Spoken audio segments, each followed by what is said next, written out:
Hi all, so in this one we're going to be looking at our example of a tropical storm for the AQA GCSE.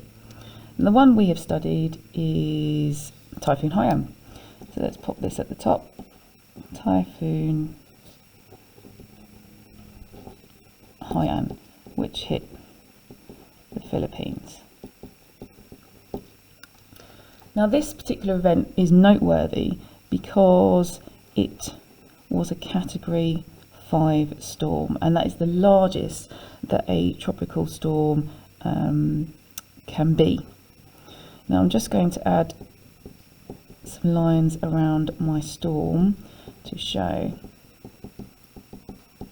it moving. Now a tropical storm in the northern hemisphere moves in an anti-clockwise direction. So I'm just going to add a little arrow there to show that it moves in an anti-clockwise direction. Now for this example case study, you need to have primary impacts, secondary, short and long-term responses. And the first one I'm going to include is the massive storm surges that were created by this particular storm. And the storm surges were so bad, they absolutely, I want to use the word annihilated, heavily damaged, seriously damaged Tacloban Airport, and Tacloban City was directly struck by the high full intensity of this storm. So inside my first raindrop, we've got the storm surge damaging the airport in Tacloban City. Next, many of the people in the Philippines are employed in primary employment, and crops were severely damaged by these storm surges. Contaminated land, which meant rice couldn't then grow afterwards, but many coconut plantations were wiped out by the force of the storm surge and the flooding. And then my last primary impact, which many people will argue is the worst, was the amount of people that unfortunately lost their lives in this event. Approximately 6,300 people lost their lives. So these are our primary direct impacts from this storm. With the amount of floodwater that struck the area and people not living in their homes, and many of the homes that had been there were poorly built, unfortunately there was a spread of disease, and the waterborne disease cholera spread in the waters, which led to even further deaths. So you've got your primary level deaths, further people became sick and died due to their exposure to cholera. My secondary impact, now unfortunately when people are left homeless, which actually is another secondary impact, is that people are desperate. They're desperate because they don't have the things that they need, their homes have been destroyed, and they go looting. And I'm going to represent this with my robber running with his swag bag. So he's stolen items, food, water, bottles of water, anything they can get from shops that are not being occupied, so that they can survive. And it's desperate times after an event such as this striking. So that is your secondary, also including homelessness. Then we have a selection of responses. So what was done immediately?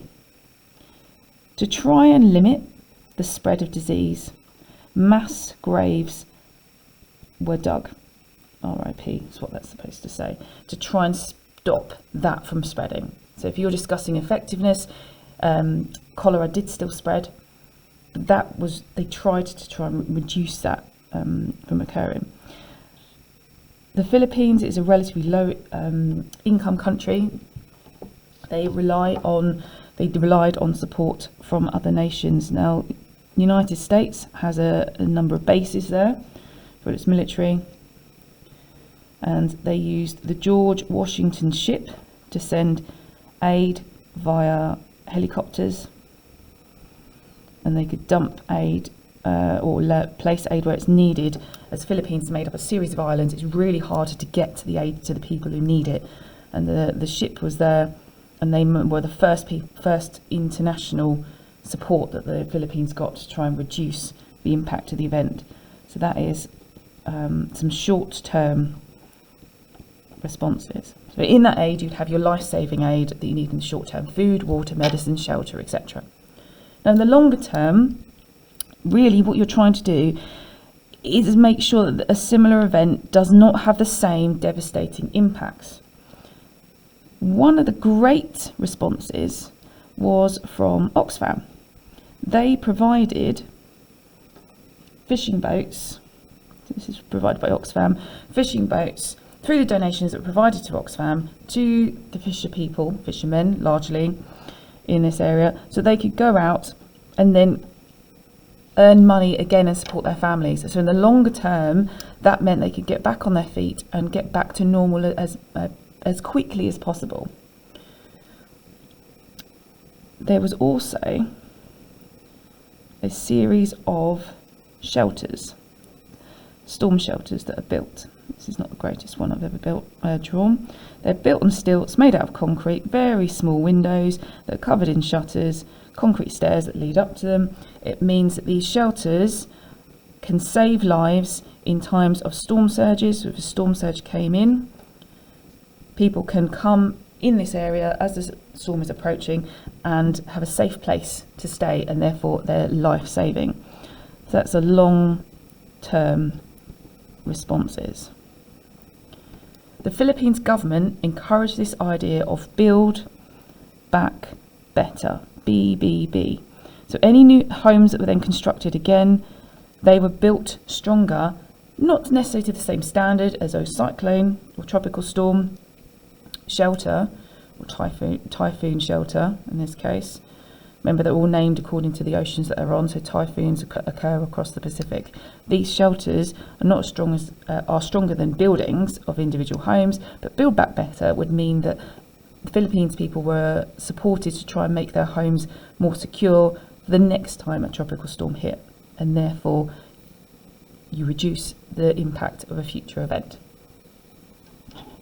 And that is your case study for Typhoon Haiyan.